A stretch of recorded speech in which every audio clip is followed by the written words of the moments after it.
Hi kids. I haven't, when I started this channel, I wanted it to be just for you, and then I started posting more, and I realized I wasn't posting for me. I was posting in hopes that other people would see it, and that's not what this is. Like, I really don't care if other people see it. If people do see it and like they comment, I will respond, of course. Hey, hello, hi. But this is really just for you, and it's kind of funny because I'm still very much so on the fence whether or not I want to have kids. So I'm not sure who these videos are really going to because right now, as of right now, I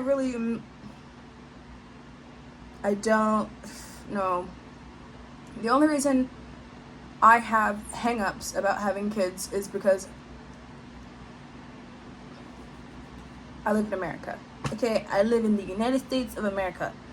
And I'm black. And not even to, like, I'm not gonna clarify what I mean on that. And if people say, oh, you sound like a victim, I sound like a victim. I'm a perpetual victim. Yes, I am. 100% yes, I am. Always all the time. Especially being a black woman, there's a lot that goes on. And I'm not sure I want to take that on without a partner. 100% I'm gonna have a partner. But, like, if my partner dies, or if my partner cheats on me. I've said it before.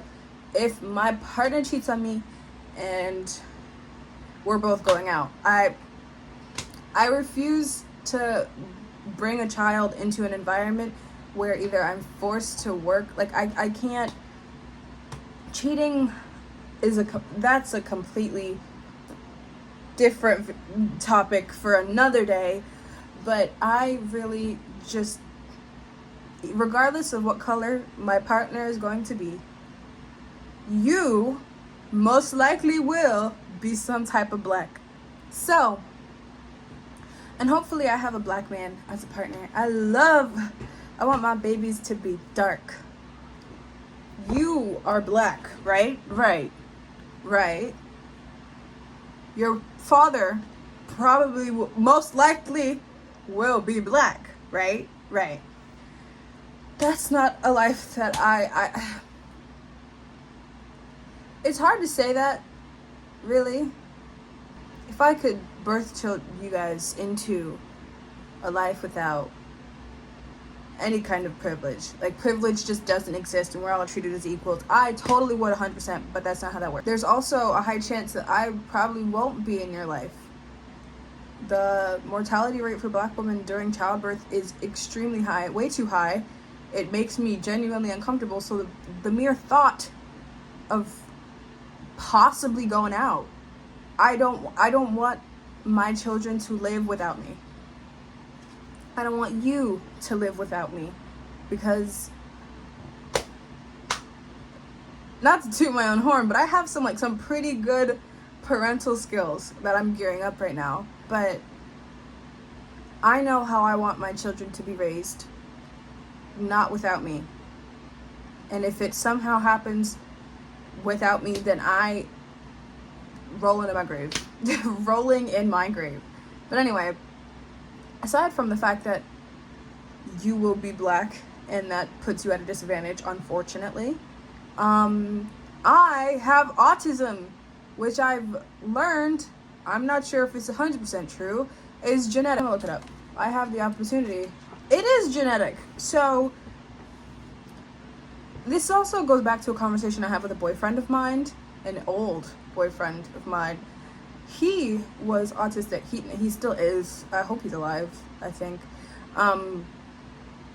He is diagnosed with Asperger's, which is just autism. And he told me about, like, his thoughts on having kids. And he was like, I wouldn't wish this on, like, anyone, especially not my child. I wouldn't do that. And this was before I was even diagnosed. So it made me think, like, oh, like, that really does sound rough, like, living the way you have to live.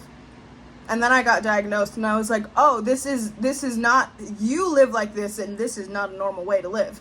Okay, gotcha. I am a black autistic woman, I think. Not too sure on my gender identity. Gender is a social construct. Well, yeah, it is actually. I don't have to adhere to that. That sounds like white people shit. Honestly, what do you mean there's boy and girl when intersex people exist? What? Anyway, I won't say that life has been the hardest of the hard. Like, it would be very privileged of me to sit here with my guitar in my background, my bed right there, clothes in the closet, a gaming setup, an iPhone that I'm recording this on, to be like, oh my god, I live the worst life. Like, oh my god, no one will ever understand. But this is really just me expressing how I feel post diagnosis, like 2.5 years later. I'm gonna be so honest. In the beginning, I felt everything. I was happy. I was ecstatic. Wow, I finally got the diagnosis that I've been looking for. I don't really know. I was happy that I got an answer. I was kind of sad because this thing is permanent now. Like, this is real. And I have to deal with this for the rest of my life. It's not something that I can treat. It'll never go away. Like, I'm constantly going to be like this. And fuck, that's annoying. I was also angry because I knew I was different. Everyone else knew I was different. I was weird. There was something off about me whenever I spoke or whenever I interacted with a group. Like, I was weird. It was obvious, blaringly obvious. Everyone knew. And no one did. Like, I needed help. And more so, I don't care about help. I don't care about help socially. I care about help academically. I definitely needed help. I definitely could have benefited from an IEP, but no one took the time to sit down with me to actually give me a diagnosis. Or to even talk to me, to be like, hey, what's going on? I honestly, I was gonna say that I'm not angry anymore because I'm just things get overlooked. Like, it's not a big deal. It's not personal. It definitely isn't personal. But I am still mad about that. I needed help. And I guess I understand now what my ex is saying. Like, even though he got diagnosed early, like, my take on I wouldn't wish this on my child is not being heard at all. But also, I am black and a woman and fat. So I definitely would not have been heard. They would have chalked it up to me having anxiety because I was like 1,000 pounds overweight. Like, it wouldn't have happened anyway.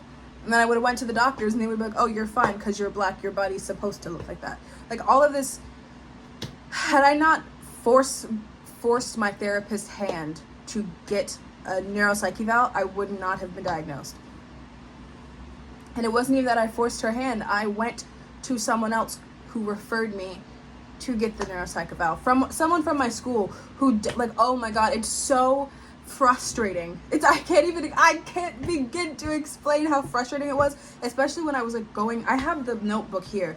I had a big ass fucking binder going through every single thing and crossing and checking off, like, oh, well, I do this, I don't do that. I do this, I don't do that. And I had like pages from my diary where I would write about things. Oh, you don't have autism. And like at that point, I had already been diagnosed. It was like, yes, I do. I was diagnosed.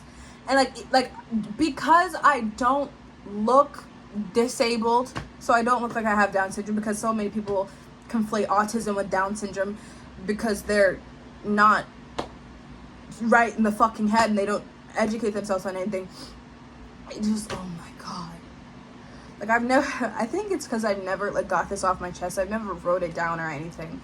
One of my biggest fears is that it sounds really bad. This might be some internalized ableism on my part, but that I'm more disabled, like physically disabled, and people know, but they won't tell me.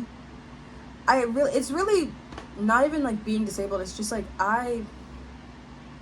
people know, but they know to a larger scale, and I just can't see it because I'm not in on it. I hate that. I hate not knowing if people know. So like I tell people, I just tell everyone, I'm like, hey, I'm autistic. I am autistic. Autism autism have. Oh, he's listening to me. I'm gonna slow down my talking because I'm jumbling my words all up, mincing them like garlic. That's what I'm doing. I don't have to yell. I'm fine. I've always been different. I've liked different things. Socially, I like looking back, there's no point in ruminating on it, but I will. I'm going to. Of course I am. What? Like, there's so many fuck ups that I've made, and I can't fix it. I'll never be able to fix it. It happened already. And not even just with friends, like family too. And not even just with friends and family, like romantically. Oh my God, don't get me started there. I was just thinking not too long ago about how much I've hurt people just because I was like sick in the head. And that's no excuse. Just because you are sick does not give you a right to hurt anyone. But I really did want to like tell the people I've hurt that I'm so sorry. I apologized to my friend. She blocked me. And I can't even be mad. I'm not mad at her for that. I won't ever be mad at her for that. I support her. Honestly, if I were my own friend, I would have blocked me a long time ago. So, but I was thinking, I'm like an abusive person. I am an abusive person, and I don't want to hurt people anymore. Not physically, I'm not, but verbally. I'm so fucking mean. It's gross. Like, it's really fucking gross. I don't want to hurt people anymore. And I also want to avenge the people that I have hurt. So, like, what if I just die? And whoa. I told my therapist, and I also told my case manager, and they were just like, like, obviously, the solution is not to die. The solution is to be better. But, like, I don't think that's fair to the people that I've hurt. Well, he treated me like shit, but then the next girl treated her like she got everything that I wanted. And it's like, I don't want anyone to ever feel like that. Because the people that I've hurt were definitely worthy of the love that I could have given them. I could have been a better person to them. I don't have to be a better person to anyone else. I don't want anyone. I mean, the people that I hurt aren't thinking about me. No one's checking for me. But still, I also recognized, like, as soon as I wrote it down in my diary, as soon as I said it, I was like, I know that I'm only saying this because I feel guilt. And a part of me knows that the only way to relieve myself of this guilt is to die. So I cannot feel this anymore. But honestly, it makes sense now to continue living on, feeling the guilt, and then being a better person. And it's really not hard to be a good person. It's so easy. It's so easy. But I don't know. I have a lot of thoughts all the time, always, about myself, about others. I really wish I could get out of my head. I wish it would stop talking. Like, I have so many thoughts going on right now. It doesn't even make sense. I'm talking over myself in my head. I want to say so much.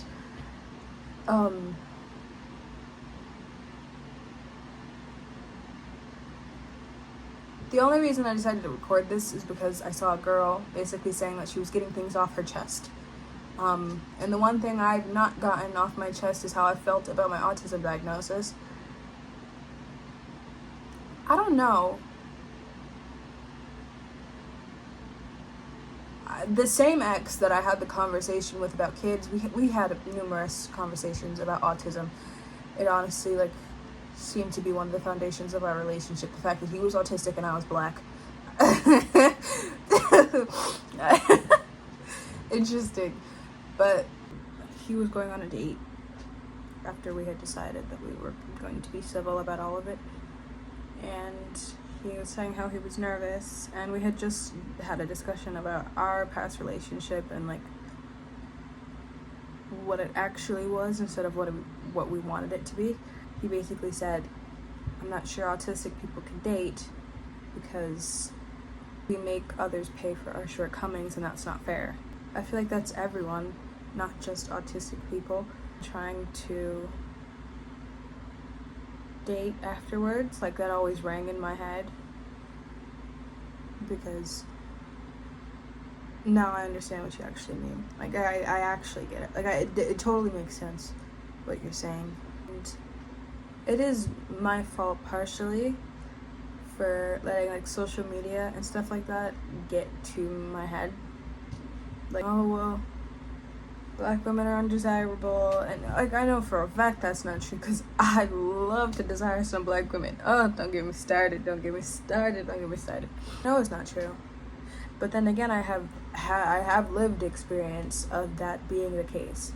I've had relationships with people who, like, genuinely don't like me. Maybe it's not because I'm black, or maybe it's not because I'm autistic. Maybe it's because I'm a woman. But I just want to be normal. There's a part of me that thinks he'll never be in an actual relationship, just because I just don't think I'm built for it. Maybe that's, like, the one thing I'm not supposed to have in life. And honestly, I'm okay with that. To an extent, I'm okay with that. Like, I love my friends, and I love making new friends, and I love, like, finding people to, like, be my chosen family. That's always fun. That's always going to be fun. But now I'm at a point where, like, everyone in my life is, like, in a relationship. Like, when I stop seeking romantic, like, partnership, everyone else goes out and finds romantic partnerships. Like, I'm the only person in, like, most of, like, out of all of my friends, I think everyone's in a relationship. Everyone is in a relationship, and I'm not. It's not even a woe is me kind of thing. It's just like, damn, fuck, I'm, like, falling behind. Like, it's not a good way to think, because at that point I'm not wanting to be in a relationship because I like the person that I'm in a relationship with. I'm doing it because I want to fit in. And I have been wanting to fit in for so long, and obviously that didn't go well for me. So